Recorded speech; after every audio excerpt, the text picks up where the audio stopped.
Welcome to another edition of Influence, the global podcast that shines a spotlight on the influencer marketing industry. My name is Gordon Glenister. And for those of you that don't know who I am, I'm also a keynote speaker, trainer and consultant in the sector and published author on influencer marketing strategy.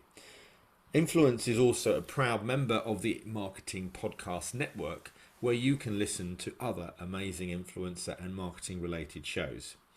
But before we start, please don't forget to subscribe to this show just to make sure that you don't miss a future episode. Right. Welcome to another edition of the Influence Global Podcast, and I'm really chuffed to bits to be doing not only a audio podcast as I normally do, but one where we're videoing as well, and I'm with the company of my very good friend Farah Sattaur. That's all right. Sattaur. Right. So Farah, we're going to be talking a little bit about your career, what you've done, and particularly as a blogger, fashion, lifestyle blogger. Right. So before we get into the weeds of that, perhaps just tell us how you sort of got started. How did you get into the industry? So, my following kind of grew very quickly when I came off a reality TV show. Which was? Which was? It was the first series of MTV's X on the Beach, which which was amazing. It was such a fun experience. I had no idea what I was doing, what I was getting myself into. Reality, what it was 10 years ago, we're talking, is not what it is today. But besides that, I had an amazing time, and that's where my following really grew. And I think I only actually started to take blogging seriously probably 3 years after I came off the show. What were you doing? Were you working? Yeah, so I mean, for the first year and a half, you're literally just thrown into PAs, collaborations with fashion brands. So that actually, very gratefully, I am, that kept me going. I've always been a sort of hustler, if you say, and always doing a couple of things. So did that, and I just thought, right, what am I going to do now? And I just thought, you know what, I need to monetize on this because I've got a following. You know, the blue tick's there, which, as cringy as it sounds, it does really help. Of course it does, no question about Right. Yeah. So I just thought, right, I'm going to monetize on this, and yeah. So when was this? So remind me, so the X on the Beach thing was how many years ago? 10. 10 years ago. Yeah. So you've been blogging Yeah. and really doing it for that amount of time, which is great. I'd probably say 6 or 7 6 years, or 7. yeah. Because it's now really hard to grow your Instagram in the way that it was way back in those earlier years, wasn't it? I mean, what sort of things have you noticed in comparison to when you started to what you're seeing now?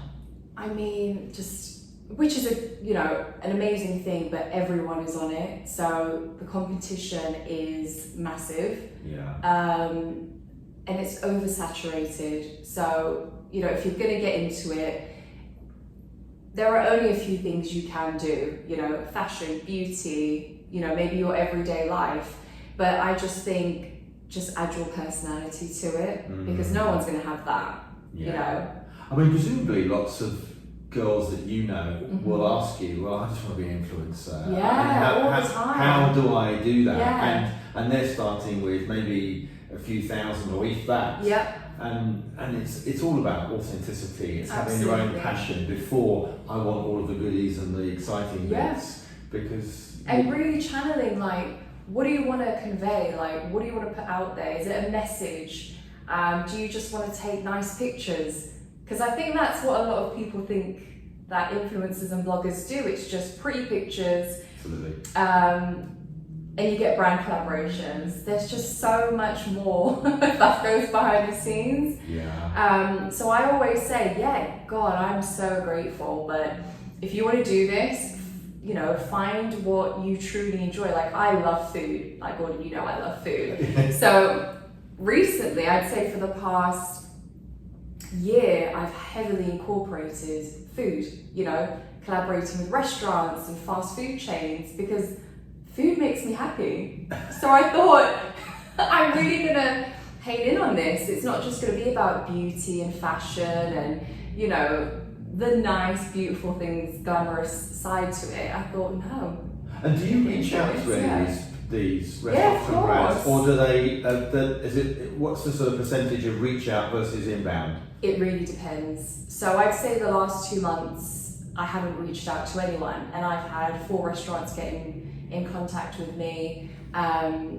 You know, a company in the States, a jewelry company that, you know, contacted me. So it really just depends. And then sometimes it's completely dead, and I'm like, right. And sometimes what I do is just do a full day of scouring brands. You know, do I want to work with them? Because at this point, I can choose, which is nice. Whereas at the beginning, sometimes you might feel, I've just got to take everything because I've got to be seen to be collaborating, working with brands. So then other brands can see that and they'll jump on it. So right now I can choose, which is amazing. So yeah, when it's dead, I do a whole day of scouting for new brands that I'm going to But presumably, because I always say the influencers, the most important thing an influencer, content creator, is their audience. Right. They've got to make sure that they're happy, and you know, if you sold out to them or you did something that you thought was not right for them as well as you know, it wouldn't work, would it? And you've got to pick the right brands that are good, that you want to work with, but you know also are going to be well received by your audience. Yeah, absolutely. And I think the transition from just going from a personal blog to a business was sort of an awakening for myself as well. You know, I put up pictures of family members and people just weren't interested, you know, and family to me are huge. I'm very family oriented, I love them. So I'll put them on my stories because I just think, I'm not just going to have this all about me, like, this is a bit much. But then that's when I realised, right, wow, this is a business. This is what you want to see, and that's what I have to do. And again, some of the top creators, they're all over their numbers, aren't they? They know their analytics, so they're just as you were saying, if you're putting family pictures, although it's important to you, if it's not important to your audience, they're not going to engage. They're not going to engage. And we need engagement. Of course we need engagement, yeah. So what type of content have you found, you know, over the years that's really, really worked well for you? Well, it's changed. So when I came off X, you know, the majority of my followers were male. So it would be the very sexy swimsuit pictures, but I think for the past maybe 3 years my sort of female audience have really grown, and I think I've just been a bit more me on my stories, you know, hair up in a bun, pajamas, no makeup, just being a bit more humane and showing different sides of me. Like, it's not all glamorous. I'm going to be, you know, sitting in my bed, maybe not well, eating a bag of crisps. Do you know what I mean? It's just... Well, I think that's really good, because I think particularly during the pandemic, one of the big issues that certainly irritated me, which I'm sure I've shared with you, was the Dubai influencers. People that were literally all over. Still made up.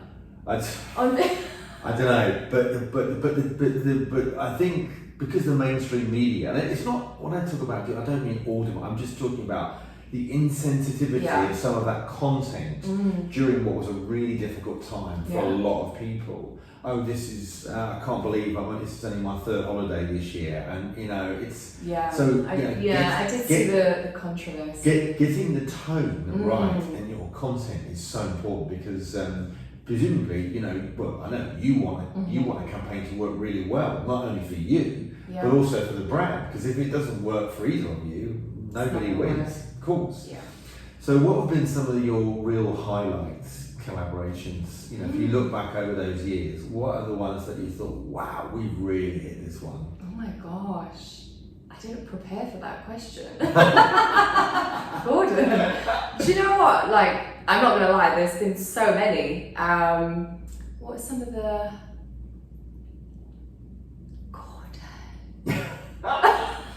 I'm literally going through all my brand.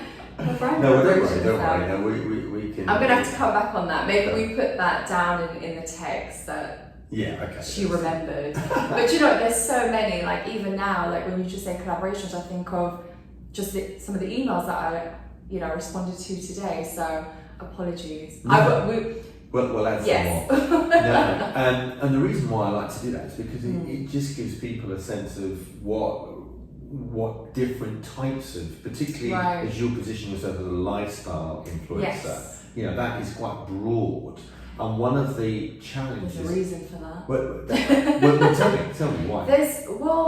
When I started to take it seriously, I thought, right, what am I going to put in my bio? Like blogger. And then you've got some people that put fashion, beauty, and for me, that's just too much for my eyes to see. And I just thought, you know what, I don't want to limit myself. I don't want to be sort of limited to just beauty or fashion. So I just thought lifestyle, that kind of incorporates everything. Companies aren't going to be like, oh, can we approach her? And another thing that I love to do is that I love to work with established brands and startups, because I think it's really important to help each other as well. Well, that's interesting you say that, because I was at a big fashion event today, and there were lots of small designers that have got amazing products, but because they're a part of it, and when I was talking to them about influencers, they were saying, well, we really don't have a budget, we gift stuff. And so how would somebody like you that's got an established following, where I would assume that in most instances it's a paid collaboration, how does a small startup brand that would otherwise have only gifted something, albeit a nice item of clothing, what's your take on that? Yeah, I mean, for me, as long as I love the product, like whether it's a piece of jewelry or there's a company and they have a true message behind it. Like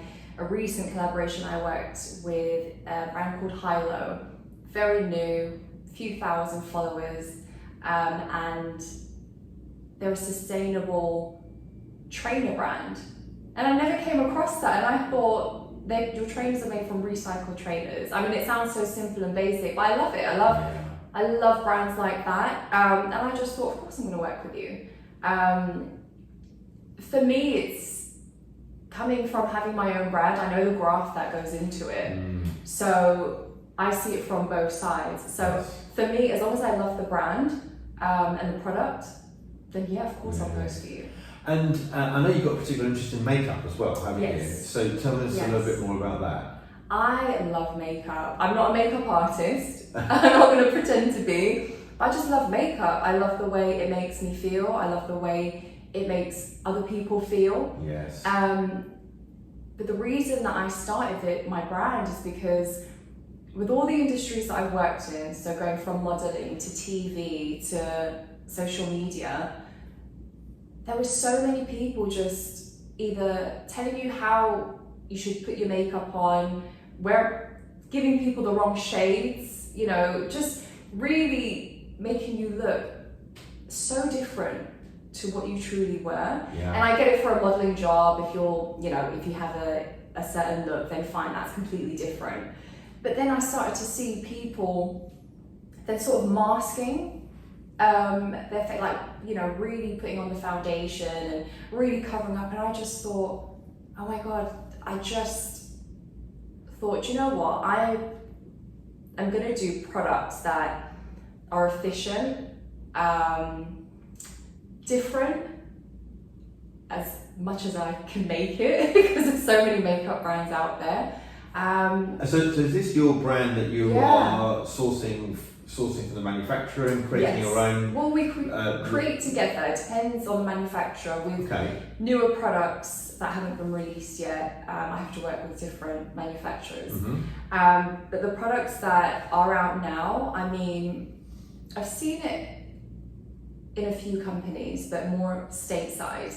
But it's just so one product is an eyeliner and a glue in one for your eyelashes. So you don't have to put the lash glue on, you don't have to wait for it to dry. It's a 2-in-1 product. Those are the products that I look for. Sorry, just completely went off. So that's exciting then. So that's due to be launched, or is that I launched about 2 months ago. Oh, 2 months ago. Yeah, cool. True Beauty. Just really excited. So and so who does all of the customer service, dispatch, or is that all you? Me. It's all you. You know that TikTok where I don't know if you watched it, but if you go on TikTok and you hashtag support small businesses, and there's just the funniest video, and it's like photographer, me, designer, me. It's just literally just everything is one person, and that is, I mean, I have a couple of other people that I consult with, and that helps me, but primarily it's still myself. So this is exactly what I mean, where I understand the two sides. Well, you've always become, I think, a lot of influencers have become entrepreneurs now. Once upon a time in the early years, it's all about brand application, but now we're starting to see people like yourself and say, look, I've got an engaged audience here. Why do I not just need to promote other people's products when I can work and create my own, I can create a bigger margin, monetize more about what I'm doing, and create a real affinity? Because there's one thing having followers, there's another thing having customers. And engagement. Exactly. Create greater engagement, bigger revenue streams for you to develop. I mean, look at Kylie Jenner, for example. I mean, she's living proof of it, isn't she? Genius idea. You know, everyone could have stopped talking about her lips, so let's create a lip brand. I know. That's just phenomenal. It's mental. Really. But you know, you can't fault the Kardashians. No matter what you think of them, when it comes to business, they know what they're doing. Oh, absolutely, yeah. I mean, I often say there's no such thing as bad publicity, just no publicity, you know. Right. So, what are some of the lessons that you've learned along the way? So let's just say I'm a would-be, young female influencer that looks up to Farah and saying, I want to be like her. I want to emulate what she's doing. In other words, what would you tell your younger self? Oh gosh. I would say, stay true to yourself. This is going to sound so cheesy, but it's just so, like, when you would hear it when you were like 20, you'd be like, I know all that. But it really is like, you'll meet so many people. If this is what you want to do, you're going to meet so many people that talk a lot of shit. Can I swear? Sorry. That talk a lot of crap. I just feel like, stay true to yourself, trust your gut. There's a lot of talkers in any industry, but especially in this one. I cannot tell you the amount of times I've heard, I can help you. I want to help you. What do you want to do? I can do that. And they're great. They pitch great. So I just think, do your research. Are you talking about agents? I'm talking about agents. I'm talking about even when you're working with brands. It's so important. Like, I have some brands that just connect with me via Instagram. So they'll message me. When it comes down to the nitty-gritty of the final sort of exchange of words, I'm like, right, put everything into an email. Because there are so many times that I now ask for payment before. Absolutely. 100%. I've had, it only happened to me once, but they were, oh no, we're going to pay after, blah, blah, blah. So I did all the content, and I should say they ran away with it. So it's just little things like that you just probably wouldn't think of, but it's just like, right, you're having a great conversation on Instagram, everything needs to be on email now. Oh, and I mean, I'm a great believer in well briefing the influencer, and of course a contract that clearly states what both parties are expected to do, so that they are in agreement to it. Because otherwise, it's always open to interpretation, isn't it? Oh well, I didn't really mean you to do that type of content. Well, actually, you weren't that explicit in what your instructions. Right. And I always think, if a brand is wanting to work for an influencer, the amount of effort they take to recruit a salesperson within their own team, with the training, the help, the advice, why would they not provide the same level of support for somebody that's actually promoting their own brand? And you'd be surprised, it's, in my experience, mainly some of the bigger brands. And I think that's maybe because they are so busy and, payment can be delayed, but I mean, I've never had a problem with a smaller brand when it comes to payment. Yeah. So, I know. It's shocking sometimes. So just to sort of wrap up then, what does the future look like for you? What's the next couple of years? What would your ideal? If we were looking back at this 2 years hence, and you were like putting a little marker in the sand, what would that look like? Well, I'm getting on. So Getting on. My God. I am getting on. Any idea?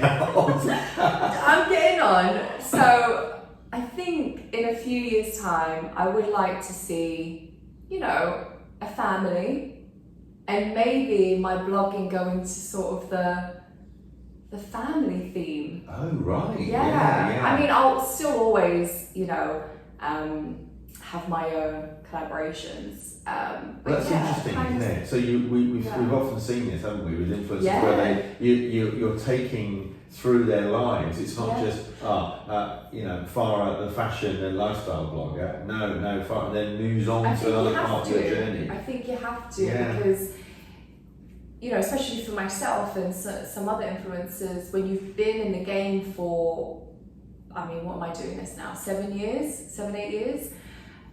You can't be static and stay in the same place. No. People are it's great for some people and I'm sure it works, but for me, I'm always wanting to transition and elevate and show that part with, keeping something for myself, of course. Definitely, so definitely. I think maybe, That sort sounds of really family exciting. theme. Well, it's been an absolute pleasure talking to you today. Thank you, really loved it. Thank you so much. Well, actually, how can people find out about you more or this new brand before we sort of wrap up? Okay, so Instagram handle, which I'm mainly on, is at Farah Sattaur. I'm not going to spell that out for you because my phonetic alphabet is atrocious. I still do funny things with some of the letters, but I'm sure it will be somewhere in the description. And my makeup brand is truebeauty.uk, so definitely check that out. Great, thank you so much, Farah. Thanks, Gordon. That's a wrap. That's it for another edition of Influence. Please don't forget to subscribe to this show and give me your feedback. Gordon@gordonglenister.com, or you can follow me on LinkedIn, Facebook, Instagram or Twitter, where you can also ask me a question. If you're able to leave us a 5-star review, then we do really appreciate it. Also, if you want to help in creating an influencer marketing strategy, or you want to join the Influencer Marketing Roundtable weekly event, then just head over to www.gordonglenister.com. And if you want to find out more of the shows that we have, go over to the Influence Podcast Network. And thanks again to my producer, Neil Whiteside from Freedom One. And until next time, from me, Gordon Glenister, it's bye for now.